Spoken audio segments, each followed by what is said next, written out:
As we wrap up the MCU multiverse saga with Avengers, Doomsday, and Secret Wars, we're gearing up for the MCU mutant saga. There are so many mutants we've seen in the Fox movies that it's hard to keep track, but one of my favorites that hasn't made an appearance yet is Magma. So let's take a moment to figure out what we know about her potential debut in the MCU mutant saga, whether it's in a group storyline or a solo movie. Let's dive into all the details. While Deadpool and Wolverine will mark Marvel Studios' first live-action X-Men movie, they've already dropped their first animated project featuring the mutants, X-Men 97. This series picks up where the beloved 90s cartoon X-Men the Animated Series left off. Since its premiere on Disney Plus on March 20th, the animated revival has been getting rave reviews from critics and fans, boasting a 98% score from critics and a 93% audience score on Rotten Tomatoes. On the live-action side of things, Marvel Studios has started hearing pitches from writers for the X-Men reboot. While details are still unknown, it seems they're leaning towards making Mr. Sinister the main villain instead of Magneto. Mr. Sinister, who's currently causing trouble for the beloved mutants in X-Men 97, has yet to show up in a live-action X-Men film, although John Hamm was almost cast as him in the New Mutants. Now, before we dive into how Magma could enter the MCU, let's take a quick look at her comic history for those who might not know her. Amara Aquilla, aka Magma, was created by writer Chris Claremont along with artists John Buscema, Glynis Wein, and Bob McLeod, and she first appeared in the New Mutants number 8 back in October 1983. She was a regular character until issue number 57 in November 1987, when she switched over to the Hellions. Magma also made some guest appearances in Uncanny X-Men, notably facing off against Selene at the Hellfire Club in issue number 189. After her time with the New Mutants, Magma starred in 2 solo stories, one in the New Mutants number 62 and another in number 81, which was a fill-in issue while she was still part of the team. She wasn't as prominent in the 90s, but did pop up during the Child's Play crossover in X-Force number 32-33 and the New Warriors number 45-46. Later, in X-Force number 87-90, she took on a villainous role against her former teammates, though that phase didn't last long. She eventually returned to the X-Men in New Mutants Volume 2 and became a semi-regular character from 2003 to 2004. Magma also played a significant role among the 198 remaining mutants on Earth in the limited series X-Men the 198, and continued to appear in Young X-Men until she made a comeback in New Mutants Volume 3 starting in 2009, where she stayed a regular until issue number 50 in 2012. That said, after reacquiring the rights to the X-Men in 2019, Marvel Studios has gradually started to weave mutants into the MCU. The first significant hint came with 2022's Doctor Strange and the Multiverse of Madness, where X-Men Original Trilogy star Patrick Stewart reprised his role as an alternate version of Charles Xavier, Professor X. The Disney Plus series Ms. Marvel also introduced its title character as a mutant, while Black Panther Wakanda Forever revealed Namor as one of the world's first mutants. This summer, Deadpool and Wolverine will further integrate the X-Men into the MCU, with Ryan Reynolds and Hugh Jackman returning as Wade Wilson Deadpool and Logan Wolverine, respectively. Following this, Marvel could explore its own New Mutants movie, similar to what Fox attempted in 2020. While Magma didn't appear in that version, Marvel has the opportunity to change that.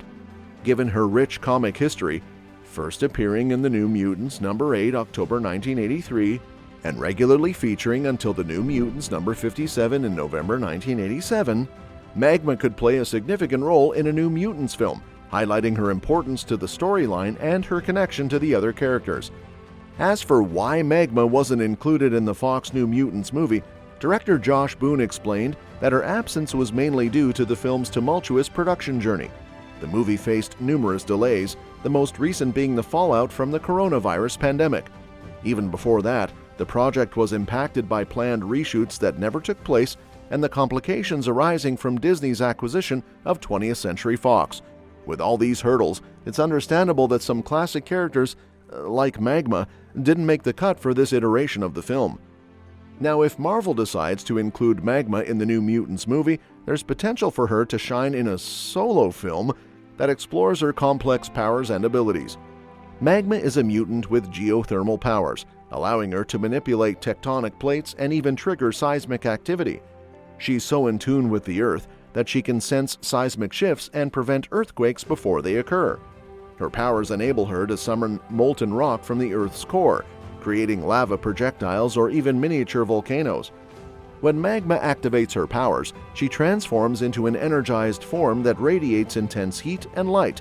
In this state, she can raise the temperature around her high enough to melt metal weapons before they can harm her. There's even an instance where she heated a room at the Hellfire Club party to a point of dehydration for everyone inside. She can generate fire-like orbs to use as projectiles or for illumination. Although she can trigger small earthquakes without transforming, she hasn't shown the ability to control lava in her normal human form. Magma also boasts regenerative powers when in contact with the ground, allowing her to recover quickly from injuries, as seen when she rebounded from Celine's life-draining touch. She can even cauterize her wounds by switching to her energized form. Additionally, since the late 2000s, she has exhibited flight abilities, though this has been portrayed inconsistently in various comics. With her Nova-Roman heritage, Magma is not only a skilled swordswoman, but also well-versed in Roman culture and the Latin language. A solo movie could explore her unique background while showcasing her impressive powers, making for a thrilling addition to the MCU. One big question that's still up in the air is, who could play Magma in the MCU? Whether it's in the new Mutants movie or a solo flick, there are some rumors swirling around Emma Myers. Known for her role in Wednesday, Myers has proven she can tackle characters with strong personalities and emotional depth, which could give Magma a fresh vibe. Her ability to connect with younger audiences through relatable characters would really help make Magma appealing as she navigates her mutant identity. Sure, she might not have a ton of action experience yet, but with some training, she could totally step up her game for the role. It'd be exciting to see how she brings Magma to life. Another strong fan cast for Magma is Kaylee Spenny. She's shown off her versatility in all sorts of genres, from the sci-fi action of Pacific Rim Uprising to more dramatic roles in Priscilla and Mare of Easttown. Her knack for conveying complex emotions would be key in capturing Magma's struggles with her identity and powers. With experience in both action and drama, Spenny could definitely handle the physical demands of Magma's lava manipulation abilities while also bringing out the character's emotional depth. Plus, at just 26, she fits the bill for portraying a young adult character, which aligns perfectly with Magma's age in the comics. It'd be exciting to see how she could bring Magma to life on the big screen. And that's that for today's video. Thanks for watching, and we'll see you in the next one. Your suggestions for future videos are always welcome in the comments below. And speaking of which, who do you think would be the best fit to play Magma in the MCU? Don't forget to like, share, and subscribe to stay in the loop. And if you want, feel free to share your thoughts about this video in the comments.